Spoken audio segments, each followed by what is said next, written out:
परिवर्तन से डरना और संघर्ष से कतराना मनुष्य की सबसे बड़ी कायरता है। संघर्ष इंसान को मजबूत बनाता है, फिर चाहे वो कितना भी कमजोर क्यों ना हो। वास्तव में संघर्ष और जीवन एक दूसरे के पर्याय हैं। हर इंसान के जीवन में संघर्ष होता ही है, केवल इसके रूप अलग अलग हो सकते हैं। इसलिए हमें संघर्षों से घबराना नहीं है, क्योंकि संघर्ष तो वो आभूषण है जो व्यक्ति को आंतरिक रूप से सुंदर और शक्तिशाली बनाता है। इसलिए हमें संघर्ष से भागना नहीं है, बल्कि इसका डटकर मुकाबला करना है, क्योंकि संघर्ष जितना बड़ा होगा, सफलता उतनी ही महान होगी। इसलिए आइए संघर्ष के इन मोतियों से खूबसूरत बनाए अपना और ये सारा जहां। नमस्कार, मैं हूं प्रीति सिंह। आइए सबसे पहले देखते हैं इस हफ्ते की सुर्खियां। दिल्ली में विदेश मंत्रियों के G20 सम्मेलन में प्रधानमंत्री का संबोधन, कहा भारत ग्लोबल साउथ की आवाज। क्वाड देशों के विदेश मंत्रियों ने दोहराई मुक्त और खुले इंडो पैसिफिक क्षेत्र को समर्थन देने की प्रतिबद्धता। समुद्री सुरक्षा और आतंकवाद समेत कई मुद्दों पर चर्चा।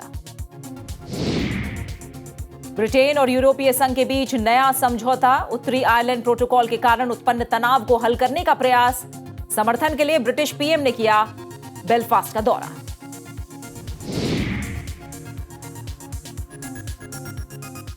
सबसे पहले बात भारत में चल रहे G20 सम्मेलन की, जिसके तहत बीते सप्ताह दिल्ली में G20 के विदेश मंत्रियों की बैठक हुई, जिसमें दुनिया के शक्तिशाली देशों के नेताओं ने शिरकत की।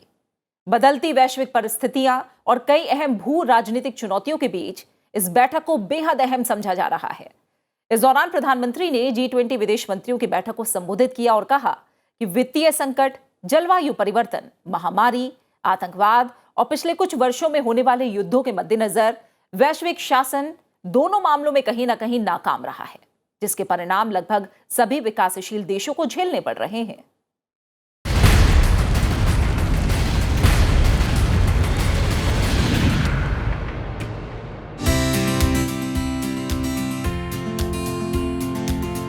G20 देशों के विदेश मंत्रियों की बैठक 2 मार्च को नई दिल्ली में हुई। राष्ट्रपति भवन के सांस्कृतिक केंद्र में आयोजित बैठक की शुरुआत सीरिया और तुर्की में भीषण भूकंप में मारे गए लोगों के लिए 2 मिनट का मौन धारण करने के साथ हुई, जिसके बाद प्रधानमंत्री नरेंद्र मोदी ने G20 विदेश मंत्रियों के उद्घाटन सत्र को वीडियो संदेश से संबोधित किया। प्रधानमंत्री ने कहा कि बैठक गंभीर वैश्विक मतभेद के समय में हो रही है। ऐसे में विदेश मंत्रियों की चर्चाएं भू राजनीतिक तनावों से प्रभावित होना स्वाभाविक है। इस दौरान प्रधानमंत्री ने G20 विदेश मंत्रियों की बैठक को संबोधित करते हुए कहा कि वित्तीय संकट, जलवायु परिवर्तन, महामारी, आतंकवाद और पिछले कुछ वर्षों में होने वाले युद्धों के मद्देनजर वैश्विक शासन दोनों मामलों में कहीं न कहीं नाकाम रहा है। उन्होंने कहा कि पूरी दुनिया को विकास संबंधी चुनौतियों के लिए G20 देशों से आशा है। We are meeting at a time of deep global divisions. As Foreign Minister, it is but natural that your discussions are affected by the geopolitical tensions of the day. We all have our positions and our perspectives on how this tension should be resolved. However, at the leading economies of the world, we also have a responsibility toward those who are not in this room. प्रधानमंत्री ने कहा कि मुझे उम्मीद है कि G20 विदेश मंत्रियों की बैठक ठोस उद्देश्यों को प्राप्त करने के लिए एक साथ आने की भावना को प्रदर्शित करेगी। We should not allow issues that we cannot resolve together to come in the way of those we can. इस बैठक को कई वैश्विक राजनीतिक मसलों के बीच बेहद अहम माना जा रहा है, जिसमें शामिल होने के लिए दुनिया के कई शक्तिशाली देशों के नेता भारत पहुंचे। बैठक में इटली की प्रधानमंत्री जॉर्जिया मेलोनी, फ्रांस की विदेश मंत्री कैथरीन कोलोना, रूसी विदेश मंत्री सर्गेई लावरोव, ब्रिटेन के विदेश सचिव जेम्स क्लेवर्ली, अमेरिकी विदेश मंत्री एंटनी ब्लिंकन और सऊदी विदेश मंत्री प्रिंस फैसल बिन शामिल हुए। बैठक के दौरान विदेश मंत्री डॉक्टर एस जयशंकर ने ग्लोबल गवर्नेंस के मसले को लेकर संयुक्त राष्ट्र सुरक्षा परिषद और अन्य विश्व संस्थाओं में सुधार की भारत की मांग दोहराई। वहीं विदेश मंत्री ने कहा कि एजेंडे में खाद्य, उर्वरक और ईंधन सुरक्षा की चुनौतियां शामिल हैं, जो वास्तव में विकासशील देशों के लिए अहम मुद्दे हैं। In considering these issues, we may not all always be of one mind. In fact, there are some matters of sharp differences of opinions and views. Yet, we must find common ground and provide direction because that is what the world expects of us. Bharat की मेजबानी में हुई बैठक में सारांश और परिणाम दस्तावेज अपनाया गया और आतंकवाद की स्पष्ट रूप से निंदा की गई। बैठक के बाद अमेरिकी विदेश मंत्री एंटनी ब्लिंकन ने प्रेस वार्ता के दौरान कहा कि वो भारत के G20 एजेंडे का सपोर्ट करते हैं। G20 के विदेश मंत्रियों की बैठक के बाद दिल्ली में क्वाड सदस्य देशों के विदेश मंत्रियों की बैठक हुई, जिसमें मुक्त और खुले भारत प्रशांत क्षेत्र समर्थन देने की प्रतिबद्धता दोहराई गई। संयुक्त बयान में नेताओं ने स्वतंत्रता, कानून के शासन, संप्रभुता और क्षेत्रीय अखंडता, विवादों के शांतिपूर्ण समाधान और भारत प्रशांत क्षेत्र की समृद्धि के सिद्धांतों को समर्थन देने की बात कही है। विदेश मंत्री डॉक्टर एस जयशंकर ने क्वाड विदेश मंत्रियों की बैठक की अध्यक्षता की। इस बैठक में अमेरिका के विदेश मंत्री एंटनी ब्लिंकन, जापान के विदेश मंत्री योशिमासा हायाशी और ऑस्ट्रेलिया के विदेश मंत्री पेनी वोंग शामिल हुए। इसके बाद वक्तव्य में कहा गया कि क्वाड क्षेत्रीय और वैश्विक बेहतरी के लिए एक शक्ति के रूप में काम करेगा और भारत प्रशांत क्षेत्र की प्राथमिकताओं से अपनी सकारात्मक और रचनात्मक कार्यसूची के माध्यम से मार्गदर्शन हासिल करेगा। नेताओं ने आतंकवाद और हिंसक उग्रवाद के सभी स्वरूप और आकारों की निंदा की। साथ ही आतंकवाद की प्रॉक्सी के इस्तेमाल की निंदा भी की गई और आतंकी संगठनों के लिए किसी भी तरह के लॉजिस्टिक, वित्तीय और सैन्य समर्थन से इनकार करने के महत्व पर जोर दिया गया। वहीं इंडो पैसिफिक क्षेत्र में चीन की बढ़ती आक्रामकता का मुकाबला करने के लिए क्वाड देशों ने संयुक्त बयान जारी करके पैसिफिक देशों के प्रति अपने खुले समर्थन का ऐलान किया। क्वाड देशों ने आतंकवाद से निपटने के लिए कार्य समूह के गठन का भी ऐलान किया है। The interest in the Quad, the enthusiasm for it, the willingness to work with it are growing. But at the end of the day, the Quad is the Quad. The Beatles didn't take, they did keep Pete Best out. Correct. The serious point is that when we look at what can we do, and I'm again using maritime security as the easiest example, that there was a time, after 2004, when we all worked together, we understood the value of what today we call the LEMOA. That, the moment we get logistics, access to each other, that somewhere our ability to operate actually multiplies. In the initial years, it was difficult. So when we talk about a changing world, among the changes is we ourselves have changed. Our attitude towards the world has changed, our understanding and comfort levels with each other has also changed.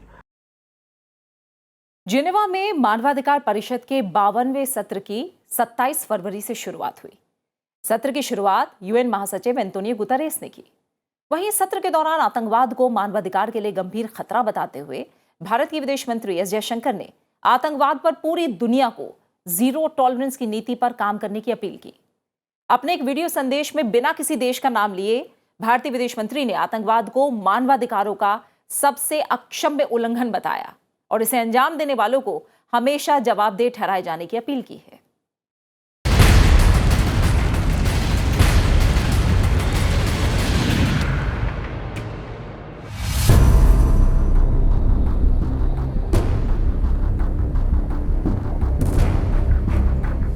सत्ताईस फरवरी से Geneva में मानवाधिकार परिषद के 52वें सत्र की शुरुआत हुई।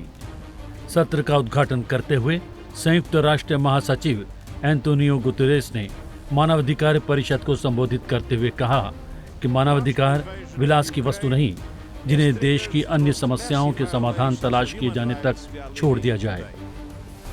उन्होंने कहा कि मानवाधिकारों में अनेक वैश्विक समस्याओं के समाधान निहित हैं और इन्हें हर स्थान पर आम लोगों के जीवन में वास्तविकता बनाना होगा। यूएन प्रमुख ने मानवाधिकारों की सार्वभौम घोषणा के चिरकालीन मूल्य को रेखांकित करते हुए कहा कि दूसरे विश्व युद्ध के बाद अंतर्राष्ट्रीय समुदाय ने फिर इस विभीषिका को नहीं दोहराने के लिए 75 वर्ष पहले इसे पारित किया था, जिसे मानवता का साझा ब्लूप्रिंट होना चाहिए। मगर कुछ सरकारें इसे विध्वंस करने वाले औजार के रूप में इस्तेमाल करती हैं। This is a moment to stand on the right side of history.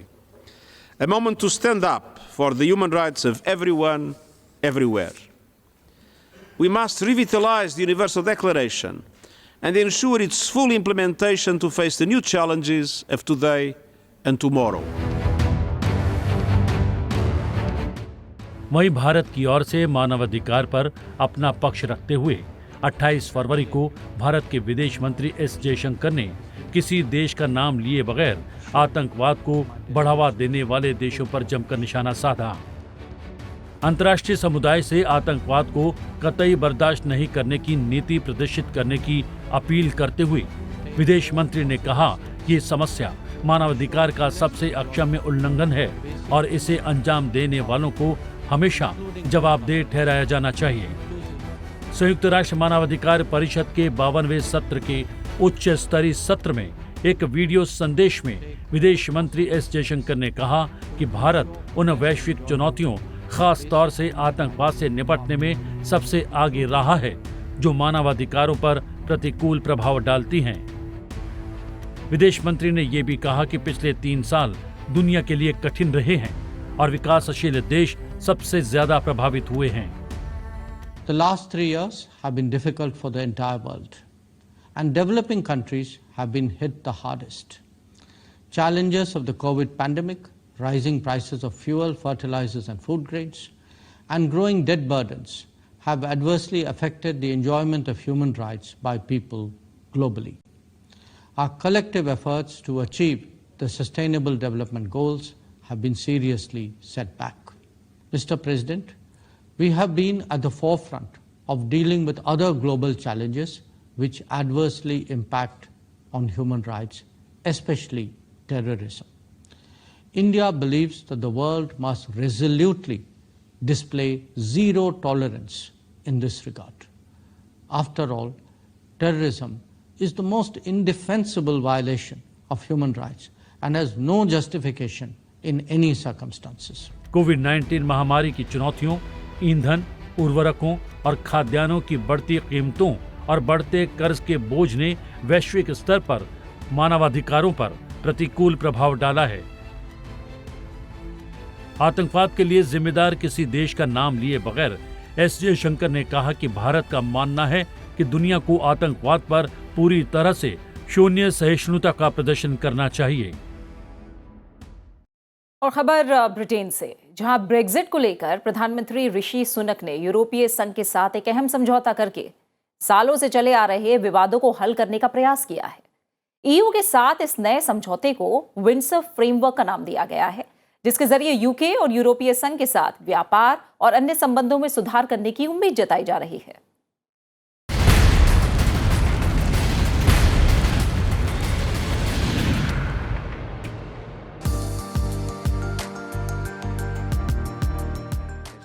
Britain के प्रधानमंत्री ऋषि सुनक ब्रेक्सिट के चलते लंबे समय से चल रही दिक्कतों को दूर करने और यूरोपीय संघ के साथ 27 फरवरी को हुए एक नए व्यापार समझौते पर सहमति बनाने की दिशा में अग्रसर हैं। I'm pleased to report that we have now made a decisive breakthrough. Together, we have changed the original protocol and are today announcing the new Windsor Framework. Today's agreement delivers smooth-flowing trade within the whole United Kingdom, protects Northern Ireland's place in our union, and safeguards sovereignty for the people of Northern Ireland. This agreement delivers the smooth flow of trade within the United Kingdom. Goods destined for Northern Ireland will travel through a new green lane, with a separate red lane for goods at risk of moving onto the EU. In the green lane, burdensome customs bureaucracy will be scrapped. It means food retailers like supermarkets, restaurants and wholesalers will no longer need hundreds of certificates for every lorry. And we will end the situation where food made to UK rules could not be sent to and sold in Northern Ireland. We have reached an agreement in principle on the Windsor Framework. The Windsor Framework lays down new arrangements on Ireland, Northern Ireland. This new framework will allow us to begin a new chapter. It provides for long-lasting solutions that both of us are confident will work for all people and businesses in Northern Ireland. इसी पहल के तहत उन्होंने उत्तरी Ireland की राजधानी Belfast का दौरा किया। इसका लक्ष्य उत्तरी आयरलैंड प्रोटोकॉल के कारण होने वाले तनाव को हल करना है। ये प्रोटोकॉल ब्रिटिश शासित क्षेत्र के लिए व्यापार नियमों को निर्धारित करता है। आपकी जानकारी के लिए, जब ब्रिटेन यूरोपीय संघ से अलग हुआ, तब दोनों पक्षों ने आयरलैंड की सीमा को सीमा शुल्क चौकियों और अन्य जांच से मुक्त रखने पर सहमति जताई थी। वहीं शेष ब्रिटेन से उत्तरी आयरलैंड में कुछ सामग्रियों के प्रवेश पर जांच की व्यवस्था है। फिलहाल प्रधानमंत्री सुनक ने मंगलवार 28 फरवरी को बेलफास्ट में डेमोक्रेटिक यूनियनिस्ट पार्टी DUP के नेताओं से मुलाकात कर उनसे नए व्यापार समझौते के लिए समर्थन मांगा। इस समझौते के मुकम्मल होने पर शेष ब्रिटेन से उत्तरी आयरलैंड तक वस्तुओं की आवाजाही तेज होगी और सीमा शुल्क संबंधी पाबंदियों और अन्य बाधाएं भी कम होंगी। ये पाबंदियां ब्रेक्सिट के बाद लगाई गई थीं। इस नए समझौते को विंडसर फ्रेमवर्क कहा जा रहा है। प्रधानमंत्री सुनक के मुताबिक विंडसर फ्रेमवर्क संघ को मजबूत करेगा और उन नियमों को रद्द करेगा जो आयात को प्रभावित करते हैं। विशेषज्ञों के मुताबिक इस व्यापारिक समझौते की सफलता इस बात पर निर्भर करेगी कि डेमोक्रेटिक यूनियनिस्ट पार्टी उत्तरी आयरलैंड में सत्ता में भागीदारी करती है या नहीं। अभी तक उसका रुख सत्ता में साझेदारी करने के खिलाफ रहा है और प्रधानमंत्री सुनक की इस पार्टी के सदस्यों से हुई मुलाकात को उन्हें मनाने की दिशा में एक महत्वपूर्ण कदम माना जा रहा है।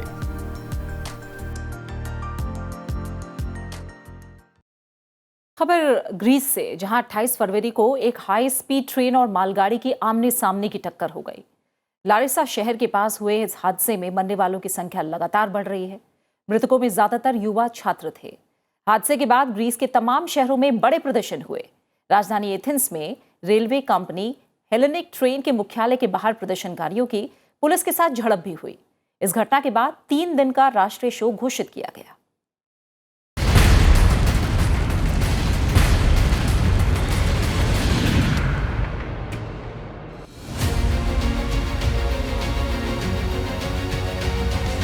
उत्तरी यूनान में मंगलवार देर रात एक यात्री ट्रेन और एक मालगाड़ी की टक्कर हो गई।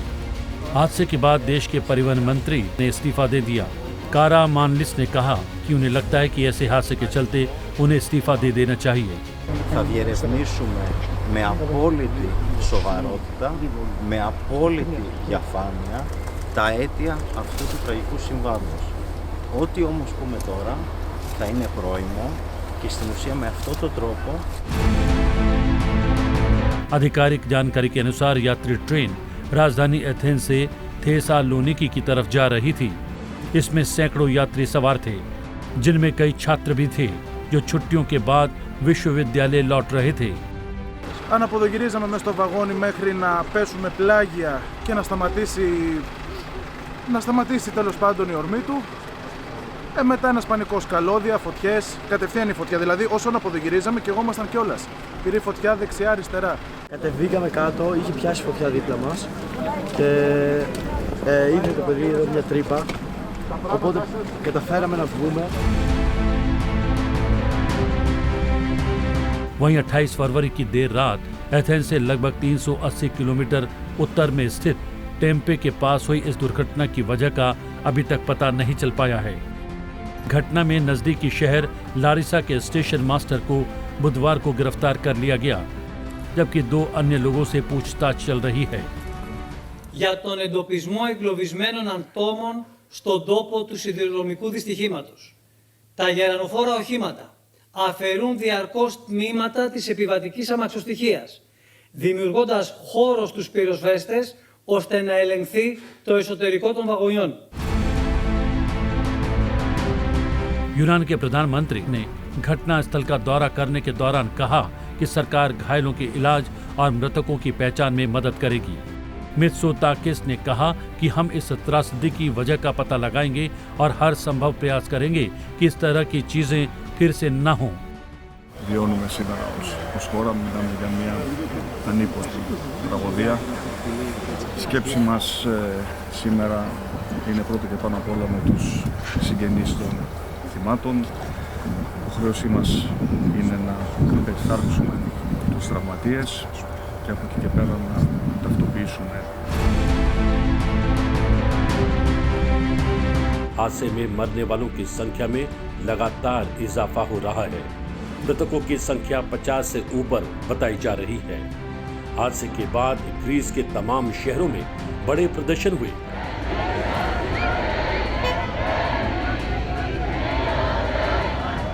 राजधानी एथेंस में रेलवे कंपनी हेलेनिक ट्रेन के मुख्यालय के बाहर प्रदर्शनकारियों की पुलिस से झड़प भी हुई। प्रदर्शन थेसालोनिकी और लारिसा में भी हुए। ट्रेन थेसालोनिकी से ही एथेंस के लिए रवाना हुई थी। घटना के बाद से देश में 3 दिन के राष्ट्रीय शोक का ऐलान किया गया है।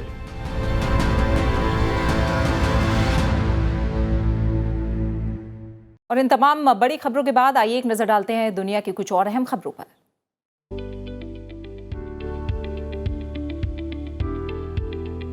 इंडोनेशिया की राजधानी जकार्ता में एक तेल भंडारण डिपो में भीषण आग लगने से 17 लोगों की मौत हो गई। वहीं इस घटना में दर्जनों लोग घायल हुए हैं। फिलहाल आग लगने के कारण अभी तक स्पष्ट नहीं हो पाए। नाइजीरिया में विवादित राष्ट्रपति चुनाव में सत्तारूढ़ पार्टी के उम्मीदवार बोला टिनुबू विजेता घोषित किए गए हैं। आधिकारिक परिणाम में 70 साल के अनुभवी राजनीतिज्ञ टिनुबू को 37% वोट मिले। उनके मुख्य प्रतिद्वंदी अतिकू अबुबकर को 29% और लेबर पार्टी के पीटर ओबी को 25% मत मिले। विपक्षी पार्टियों ने इस चुनाव को धांधली बताकर खारिज कर दिया और दोबारा चुनाव कराने की मांग की। टिनुबू ने विपक्षी पार्टियों को इस परिणाम को स्वीकार करने का आग्रह किया है, लेकिन लेबर पार्टी ने जीत को खारिज करने के लिए कानूनी कार्रवाई की बात कही।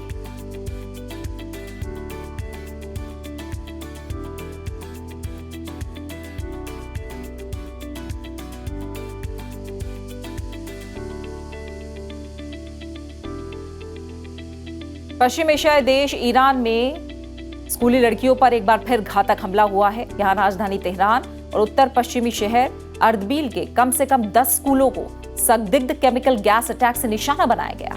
इससे सैकड़ों छात्राओं की तबीयत बिगड़ गई। 100 से ज्यादा छात्राओं को अस्पताल में भर्ती कराया गया। पिछले 3 महीने में पूरे ईरान में स्कूली छात्राओं पर इस तरह के संकट के सैकड़ों मामले सामने आ चुके हैं।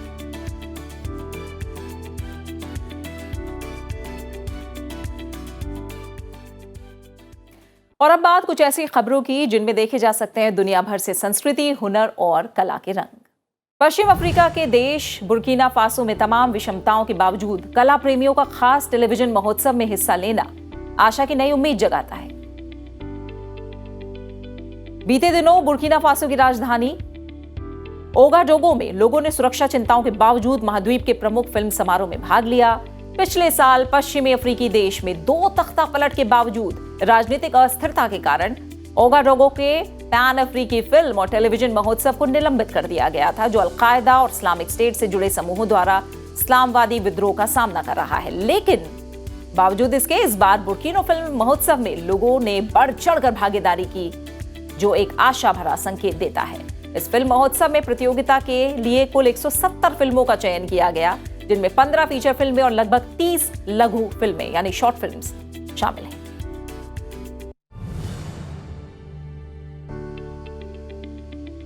बात पेरिस फैशन वीक 2023 की, जहां इन दिनों कई जाने माने फैशन डिजाइनर्स ने अपना कलेक्शन पेश किया। शो के दौरान खास आकर्षण रहा सेंट लॉरेट का ब्रॉड शोल्डर कलेक्शन। 80 के दशक के इस फैशन को बेहद खूबसूरत और नए अंदाज में पेश किया गया।